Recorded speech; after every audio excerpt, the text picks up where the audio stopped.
This is 5 on 5, a weekly public affairs program about some of the major issues facing Massachusetts and the nation.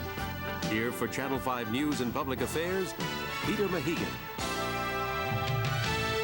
Good morning and welcome once again to 5 on 5. Within a matter of hours, the attack ads, the polls, the debates, large and small, all will be history. The outcome of months of political jousting will be in the hands of the voters. Today, we'll look at what's at stake in Tuesday's election, the Weld-Kerry Senate race, the presidential contest, some key congressional races in Massachusetts, and 2 controversial ballot questions. With me this morning, our consultant, Micho Spring, political analyst, Avi Nelson, former state representative, Jack Flood, and Hubie Jones, special assistant to the chancellor of UMass Boston.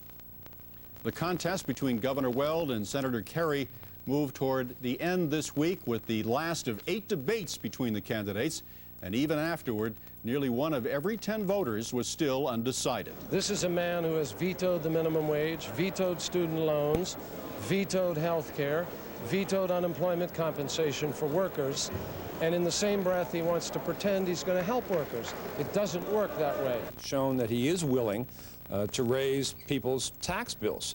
And maybe if he had been paying all his own bills, he would have more of an appreciation for how higher taxes hit working men and women in the street. Micho, trying to get beyond the attack ads and the horse race aspect of this, which is tempting to talk about, but which of these 2 men has done the better job of articulating what their vision of being a senator would be, what they hope to accomplish, what their agenda would be as a United States senator, do you think? I think both of them have done an incredibly good job of articulating their philosophy of government, and I think we have a starker and clearer picture of the 2 approaches to government entering the next century than we do in the presidential race.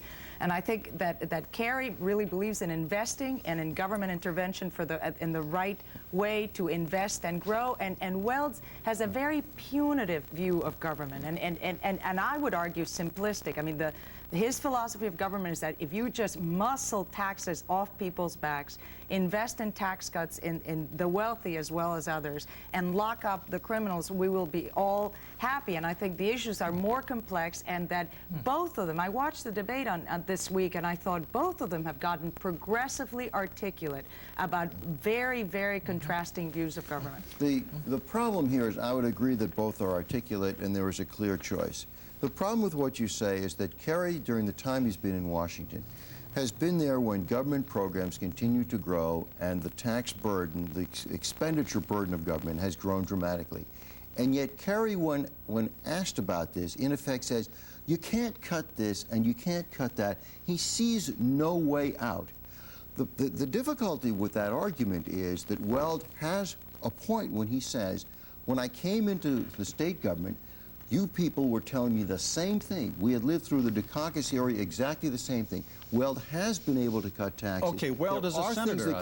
Weld is a United States senator. How does he vote? How does he vote? What kind of votes does Bill Weld take? Well, first of all, Bill Weld is not a doctrinaire conservative, so you can expect that there will be departures from sort of the party line.